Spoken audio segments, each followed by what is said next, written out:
Vatandan kelgan uchurlar. Ündidar supsi cheklangan Uyg'urcha naqshlar tizimligini e'lon qilgan. 30 dekabr Uyg'ur axborot markazi kelgan uchurda bildirilishicha, Ündidar supsi cheklangan bir qism Uyg'urcha naqshlarning tizimligini e'lon qilgan bo'lib, cheklangan bu naqshlarni yo'llashga va so'rashga qat'iy bo'lmaydi deb yozilgan. Bu naqshlarning cheklanishini Uyg'urlar Xitoyning Uyg'urlar qaratgan siyosatini texnik chingitganligining belgisi deb qaramoqda ekan. Ündidar supsi cheklash uqtirishi chiqargan Uyg'urcha naqshlarning tizimligi tuandikicha. 1. Shixoboddan o'tdim men. Konisi. 2. Maktabdagi muhabbat. Konisi. 3. Narim xata.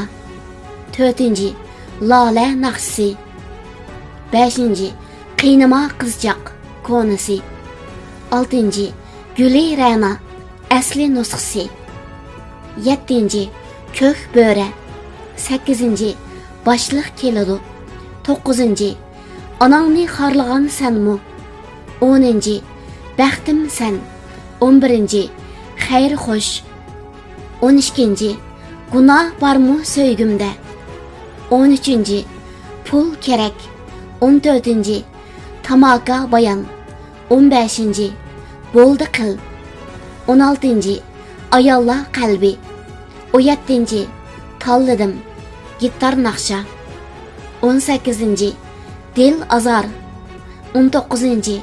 Kunib qoptiman. 20. Paxta tarmak tas. 21. Nima kun ko'rmaydi inson. 22. Yig'lama. 23. Mehmetjon Abduqodir ijrosidagi Yur qalbim.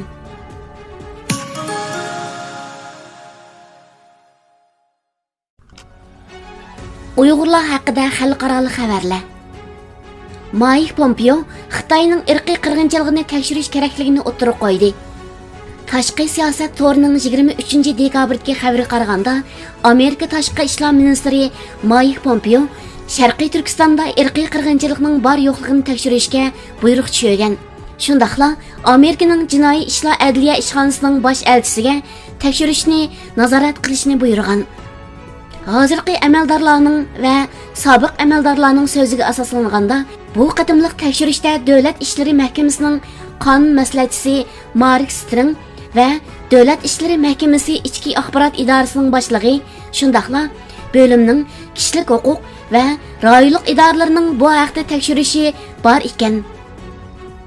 Xabarda yana bu tekshirishning ikki partiyaning parlament a'zolari Trump hukumatini Sharqiy Turkistondagi irqiy qirg'inchilik ustidan tekshirish elib berishga chaqirgan mezgilda elib berilganligi ko'rsatilgan bo'lib, oktabrda ikki partiya a'zolarining partiya qarorini o'tirib qo'yib, Xitoyning Uyg'ur va boshqa osonliq millatlarga qilgan muomalasini irqiy qirg'inchilik deb tilga olganligi bayon qilingan. Xalqaro jinoiy ishlar sud mahkamasi Uyg'ur qirg'inchiligini tekshirish chaqirig'ini rad qilgandan keyin mutaxassislar Xitoyning yoshirin ta'siridan gumonlandi. Osiyo xalqaro xabar agentligining 24 dekabrdagi xabariga qaraganda, mutaxassislar Xitoyning xalqaro jinoiy ishlar sudiga Birlashgan Davlatlar Tashkiloti Xavfsizlik Kengashining doimiy a'zo sifatida yoshirin ta'sir ko'rsatganligidan gumonlangan va xalqaro jinoiy ishlar sud mahkamasining qo'sh o'lchamga duch kelganligini ilgari surgan. 2018 yildan beri Sharqiy Turkistonda kishilik huquq dafsandichiligi kun sari oshayotgan bo'lsa-mu, xalqaro jinoiy ishlar sud mahkamasining Xitoyni 2002 yildagi Rim ahdnomasiga imzo qo'ymagan degan sabab bilan Xitoy hukumatining Uyg'urlar qaratilgan irqiy qirg'inchilikni tekshirish huquqining yo'qligini o'tirib qo'yishi haqiqatan hayron qilarlik ekan. Xalqaro jinoiy ishlar sud mahkamasi tanqidga duch keldi. Washington pochtasi gazetining 28 dekabrdagi xabariga qaraganda, Xalqarалық Jinoiy ishlar sud mahkamasining bosh taftishi Fatu Bensuda Xitoyning Rim ahdnomasiga imzo qo'ymaganligini eskartib, Xitoy to'g'risida tekshirish elib bag'il bo'lmaydi deb yakun chiqargan. Xabarda deyilishicha, Jinoiy ishlar sud mahkamasining Xitoyda davomlashayotgan kishilik huquq tafsandichiligiga tutgan pozitsiyasi g'oyat zo'r axloqiy mag'lubiyatga vakillik qildi ekan. Xabarda yana Jinoiy ishlar sud mahkamasining Amerika bilan bo'lgan munosabatni yaxshilashning birinchi qadami cho'qim bu organning dunyodagi eng chong vahshiylikni atrofliq tekshirishi bo'lishi kerakligi tilga ilingan. Xitoy Kommunistik partiyasining chek ayirish chaqirig'i. Mayak to'rining 27 dekabrdagi xabarga qaraganda, Xitoy Sharqiy Turkistonda turli vahshiyliklarni yurgizib qolmasdan, balki aldamchilik va josuslik qatorli qilmishlar orqali nurg'ulg'an amerikaliklarning ish o'rinlaridan va ahli mulk huquqlaridan ayrilishiga sabab bo'lgan. Xabarda yana Xitoyning turli vositalarni qo'llanib, kommunizm ideyasini boshqa davlatlarga singdirayotganligi, Kommunistik partiyaning Xitoy virusidan xatarlik ekanligi ko'rsatilgan bo'lib, Kommunistik partiyadan chek ayirib, kishilik huquq va haqiqatni qo'g'dash paytining yetib kelganligi o'ttirib qo'yilgan. Gulshan Abbos xonimning 20 yillik qamoq jazosiga hukm qilinganligi jazmlashdi. Washingtonda turishliq Uyg'ur faoliyatchi Roshan Abbosning ochisi, To'pkor Uyg'ur ziyolisi Abbos Burxonning qizi Gulshan xonim Xitoy hukumatı tarafidan nohaq holda terrorlik jinoyati bilan qaralinib, uzun muddatli qamoq jazosiga hukm qilingan. Chorshanba kuni Gulshan Abbosning Amerikada turishli qizi Ziba Murat apisining maxfiy sotlanganligidan xabar topganligini e'lon qilgan. Xabarda deyilishicha, Gulshan Abbosning urug' tuqqanlari CASS va CFU birlikda o'tkazgan axborot e'lon qilish yig'inida Gulshan Abbosning hech bir jinoyati bo'lmagan turuqliqmi 20 yillik qamoq jazosiga hukm qilinganligini bayon qilgan.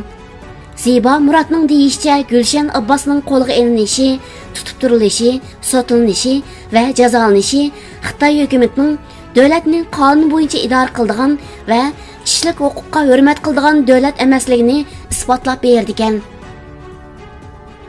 Turkiyadagi bir turkum Uyg'ur yoshlari urug' tuqqanlarining izlarini qilib, Istanbul Xitoy konsulxonasi oldidagi tinch namoyishni davomlashtirmoqda. İstanbul'da yaşayotgan bir turkum Uyg'ur yoshlari zo'ravon Xitoy hukumati tomonidan iz-daraksiz g'oyib qilib etilgan urug' tuqqanlarining derkini qilish uchun İstanbul'dagi Xitoy konsulxonasi oldida bir necha haftadan beri tinch shaklda namoyish o'tkazmoqda. İstanbul'dagi Xitoy konsulining xodimlari mazkur yoshlarning o'zlariga sunilgan urug' tuqqanlarining izlarini berish to'g'risidagi iltimosni izchil shaklda rad qilib, iltimosni qabul qilishdan bosh tortib kelmoqda. Xitoy hukumati bu xil qilmishlari orqali o'zining qonun tartiblarini nazarga olib qo'ymaydigan razil mohiyatini xalqaro jamoatchiligiga texmo bak oshkor qilmoqda. Bu xildagi harakatlar Uyg'urlarning o'z haq huquqini qo'g'dash va Xitoyning qorong'u yuzini pokit bilan ta'minlash jihatda muhim ahamiyatga ega bo'lib, muhojiratdagi Uyg'urlarning butkul dunyo miqyosida Xitoydan urug' tuqqan do'st birodarlarning izlarini qilish harakati Xitoydan hisob elishdagi eng unumli yo'l deb qaralmoqda.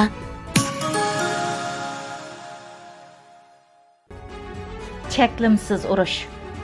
1999-yili Xitoy Ozodlik armiyasi polkovniklaridan Chaoliang bilan Xitoy mashhur xalqaroliq munosabat mutaxassislaridan biri Beijing Aviatsiya universiteti professori Wang Xiangsui ikkisi birlashib yozib chiqqan Cheklimsiz urush nomli Xitoycha kitob Xitoy Xalq Ozodlik armiyasi adabiyot san'at nashriyati tomonidan nashr qilingan. 8 bobdan tuzilgan mazkur asar Xitoyning kelajakda qandaq strategiya belgilashidan tortib, Amerikaga qandaq qarshi turish, dunyoni yumshoq urush bilan qandaq egilash qatorliq mazmunlarga chetiladigan bo'lib, yuqorqi ikki Xitoy avtori kitobda Xitoyning dunyoga qandaq usullar orqali xo'ja bo'lishi kerakligi to'g'risida yangi nazariyalarni o'ttirg'a qo'ygan va buning konkret usullari haqida tafsiliy to'xtalgan. Kitobda urush hukmi yangicha usulda cho'nqur izohlangan bo'lib, Xitoyning dunyodagi barcha davlatlarga o'xshash nuqul qurol, askar, o'q dori vositasi orqali elib beriladigan urushnilar haqiqiy ma'nodagi urush sanashdak an'anaviy ko'z qarashga xotima berish kerakligi kitobning markaziy ideyalaridan biridir. Bu kitobda mundaq deyilgan: zamonaviy jang prinsipi amdilikda qurol kuchi orqali dushmanga o'z irodasini qabul qilg'izishdan allaqachon halqib ketdi. Kunimizdagi urush qurol kuchi, g'ayri qurol kuchi, harbiy kuch, g'ayri harbiy kuch, qirg'uchi kuch, g'ayri qirg'uchi kuch qatorliq barcha vositalarni ishga selib, dushmanni o'z manfaatimizga yantayoq bo'lishga majburlashdan iboratdir. Kitobda yana mundaq deyilgan: ro'shanki, urush uqumining doirasini kengaytgani dal urushda ishlatilgan vositalarning ko'p xilligidir. Janggoh yeningizdilar. Dushman janggohda emas, to'rda. Bu yerda o'q dorining furuqi yoki qonning hidi yo'q. Shunisi aydinki, urush jangchilarning armiyaning tizginidan chiqdi. Urushning nuqul harbiylik xarakteri suslab, barg'ansiri siyosiy yo'llarning, olimlarning, hatto bankirlarning ishiga aylanyotdi. Mazkur kitob 1999 yil nashr qilingan bo'lib, ayni yildagi Xitoyning Belgraddagi elchixonasining Amerika tarafidan bombardimanga uchrashi kitob nashr qilingandan keyin yuz bergan. 2001 yildagi 11 sentabr hujumidan 2 kun keyin Xitoy Kommunistik partiyasining zuvani hisoblangan gazetlarning birining ziyoratini qabul qilgan mazkur ikki polkovnik 11 sentabr vaqasi hujumining Xitoyga foydali bo'lishi mumkinligi va buning Amerikaga g'ayri an'anaviy usullar orqali hujum qilishning mumkinligining isboti ekanligi to'g'risida to'xtalgan. Kitobdan ma'lum bo'lishicha, Xitoy Kommunistik partiyasining eng oxirgi nishoni hamma sohada o'zini kuchaytirishdan iborat bo'lib, buningdan toki yaqinqi kunlargacha hatto mayli Amerikadagi, mayli dunyoning boshqa yeridagi eng kuchli va eng sarxil kishilarmi xabarsiz yurishgan. Xitoy o'zining kuchayish yo'lidagi eng cho'ng to'salg'u, eng cho'ng tahdid dal Amerika deb qaraydi. Shundaqla Amerika iqtisodiy va harbiy kuch jihatdagi dunyoviy liderligini saqlab qolganlik taqdirda o'zini bu niyatga yetolmaymiz deb o'ylaydi. Amaliyotda dal shundaq. Xitoy Kommunistik partiyasining maqsadi shundaqla eng boshqa turadigan ishi dunyo sahnasida Amerikaning o'rnini elishdir. Xitoy Kommunistik partiyasining ichki hujjatlarida bu ahvol to'liq aniq ravishda tilga ilingan. Cheklimsiz urush dal Xitoyning musha haqdagi niyatini eng oshkora, eng tafsiliy ifodalab bergan asardir. Kitobda butun dunyodagi kuch tangpungliqini Xitoyning manfaatiga mos holda o'zgartish uchun bir qator strategiyalar o'tirg'a qo'yilgan. Xitoyning dunyoga qaratgan siyosatining keynidagi strategiya to'liq ro'shan bayon qilingan. Amerika havo armiyasi sobiq generali Robert Spalding o'zining Xitoyning shum niyati chekdan oshgan adolatsiz va qonunsiz qilmishlarini ichib bergan Maxfiy urush nomli kitobida Cheklimsiz urush nomli asar to'g'riliq to'xtalib mundaq deydi: Cheklimsiz urush nomli asar strategiya bilan iqtisodshunoslik, ijtimoiyat nazariyalari va texnologiya to'g'risidagi o'tkir kuzatishlar bir gavdalashib ketgan ko'plagan sohalardan so'z ochgan murakkab kitobdir.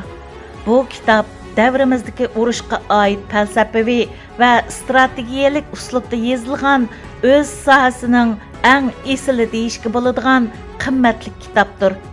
Bu kitob Xitoyda nashr qilinib, Xitoy Kommunistik partiyasi ichida ko'plab o'qildi. Bu kitob kunimizdagi Xitoyshunos tadqiqotchilarga tunishliq. Balkim bu kitobning bakli murakkabligidan bo'z kerak, g'arb davlatlari Xitoyning xalqaro yurgizayotgan shum niyatini chiroyli kulkisi bilan yepish nayringi sababli kitobda muhokama qilingan turli fikrlarning tegiga yetishdan ojiz keldi. Xitoy Kommunistik partiyasining g'arzi cheklimsiz urushdimi o'tirib qo'yilgan bo'lib, Xitoy Kommunistik partiyasi bir davlatning boshqa davlatning xalqini, boyliqlarini yoki hukumatini qo'lga tushirish uchun amdilikda kuchli armiyaga ehtiyoji yo'q. Xitoy harbiy kuchining tajovuzchilik yurgizishdagi kuch qudratga erishishdagi vositalardan faqatli biri ekanligini tunib yetgan. Xitoyning nazarida iqtisodiy kuch boshqa barliq sohalarni kuchlantirdi. Mundaqcha aytganda, iqtisod armiyani kuchlantirdi. Biroq u yana ko'zlangan boshqa sohalarni kuchlantirishga qodir. Iqtisod orqali boshqa davlatlarning siyosiy rahbarlarini indakka keltirgili, qarshi fikrlarni ujuqtirgili yoki texnologiyalarni setib olgili, shundaqla o'g'irlig'ili bo'ladi. O'xshashla pul orqali arzon baholiq mallarni ishlab chiqargili, bu orqali raqobatchini siqib chiqargili, dushmanning iqtisodini zavolliqqa yuz tutqizgili bo'ladi. Yana shundaqla pul orqali akademiklar armiyasi qurg'ili, o'ziga lozimliq ilm-fan, yuqori texnologiya va injenerlik uchurlarini qo'lga tushirish orqali o'zini boshqa jihatlardanmi kuchaytirgili bo'ladi. Cheklimsiz urush nomli kitobdagi inchik fikrlardan shunisi aniqki, Amerikaning har qaysi sohadagi sarxillari yuqorqi reallikni tushunishdan ojiz kelmoqda. Xitoy Kommunistik partiyasining rahbarlari mana shu yo'chiqdan foydalanib, og'izning uchida erkin savdo va yer sharlashish deb qo'ygani bilan amaliyotda erkin savdo bilan shug'ullanishda qat'iy rioya qilish kerak bo'lgan munosabatlik qonun belgilamalarga bo'ysunish ularning uxlab tushishiga kirmaydi. Xitoy har qaysi davlatlarni o'ziga mablag' silishga chaqirdi-yu, o'ziga silingan mablag'dan kelgan foydani mablag' solg'uchining Xitoydan elib chiqib ketishiga aslo yo'l qo'ymaydi. Xitoy korxonalari dunyoning hamma yerda o'z magazinlarini qurdi-yu, ammo byurokrat Xitoy Kommunistik partiyasi chet el shirkatlarining Xitoyda bosh ko'tarishiga qarshi turli cheklamalarni qo'yib oladi. Xitoy Davlat Mudofaa Ministrligi to'rbetida 2016-yili mushu kitob haqida maxsus maqola e'lon qilingan bo'lib, maqolada yuqorqi ikki Xitoy polkovniki cheklimsiz urushning 4-nashrga yozgan kirish so'zi asosiy o'rinni egallagan. Xitoy Davlat Mudofaa Ministrligi e'lon qilgan maqoladan Xitoyning bu maqolani dunyo jamoatchiligining jumladan Xitoyning mohiyatini hech tushunmasdan tadqiq qiladigan yumshoq bosh strategiyachilarning Xitoyga ishonish bilan ishonmaslik o'ttirsida qilayotgan har qaysi sohadagi bexud zotlarning har qachon Xitoyning dumbiqini chelishga tayyor turadigan shaxslarning ko'zini bo'yash uchun e'lon qilinganligi ochiq ko'rinib turibdi. Cheklimsiz urushning avtorlari Cheklimsiz urush nomli kitobning 4-nashrining kirish so'zida mundaq degan: 11-sentabr vaqasining 1 yillik xotir kunida dunyoga mashhur kitob setish tor bekatlaridan Amazon va Newsmax birlikda Cheklimsiz urush nomli kitobimizni qasddanlik bilan o'zgartib, Cheklimsiz urush Xitoy hukumatining Amerikani vayron qilishidagi qaltis plani degan nomda uning o'g'ri nashrini Amerikada sotdi. Mushu sabablik bu asar Xitoylar yezib, Amerikaning bizning ruxsatimizni olmasdan Amerikada o'g'ri nashrini tarqatgan tunji kitob bo'lib qoldi. Bu ikki Xitoy dunyoning ko'zini bo'yash uchun yana mundaq degan: bizning bu kitobni yozishdagi maqsadimiz insoniyatning urushga cheklama qo'yishiga, hatto urushdan qutulishiga yordam berishdan iborat. Hargizmo urushni davomlashtirish uchun emas.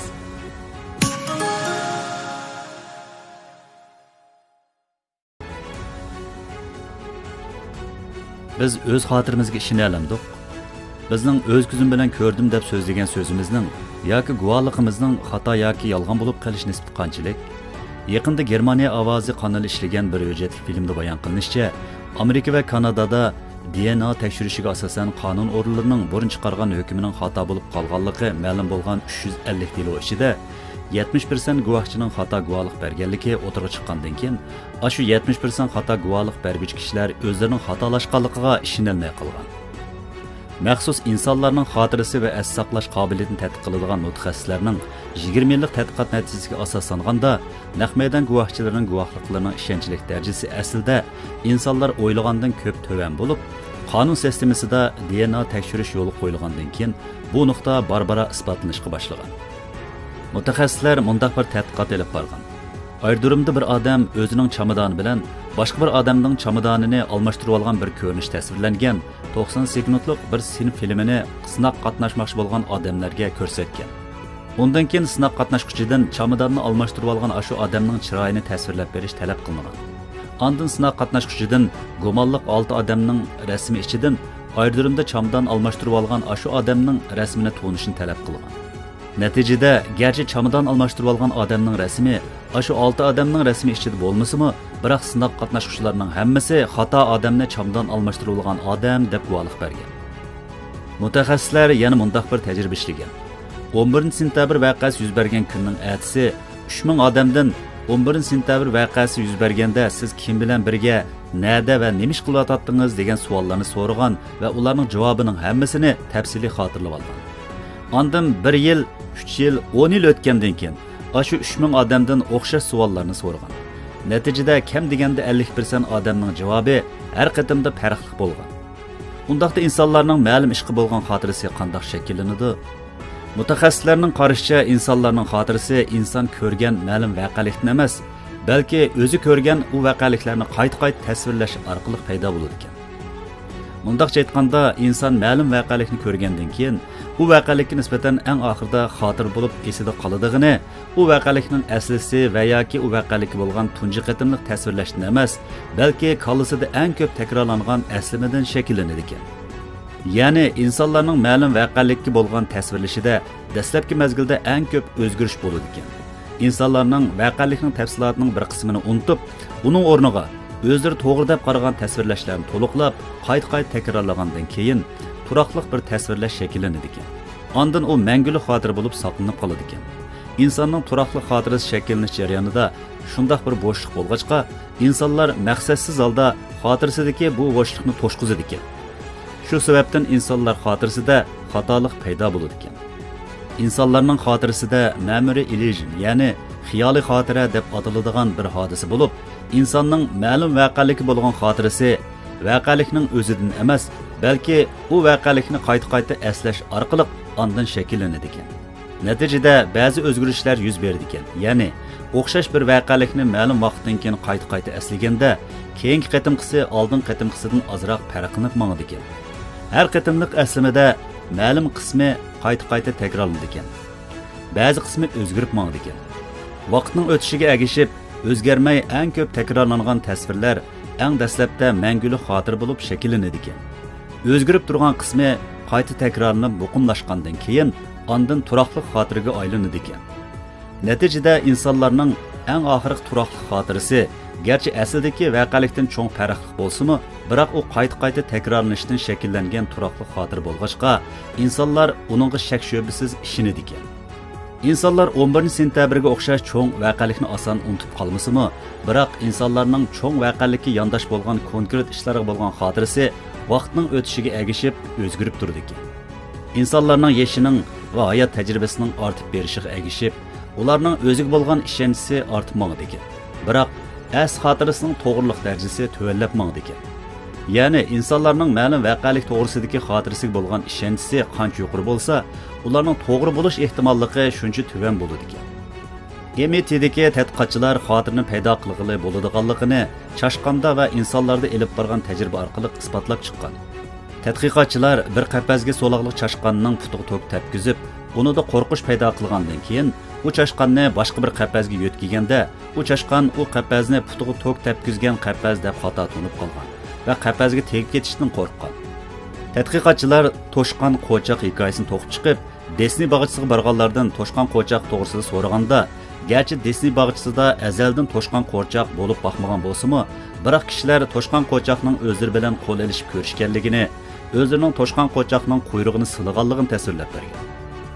Bu insonlardagi memory illusion, ya'ni xiyoliy xotir bo'lib, uning paydo bo'lishiga yolg'ondan to'qilgan to'shqon qo'choq hikoyasi sabab bo'lgan.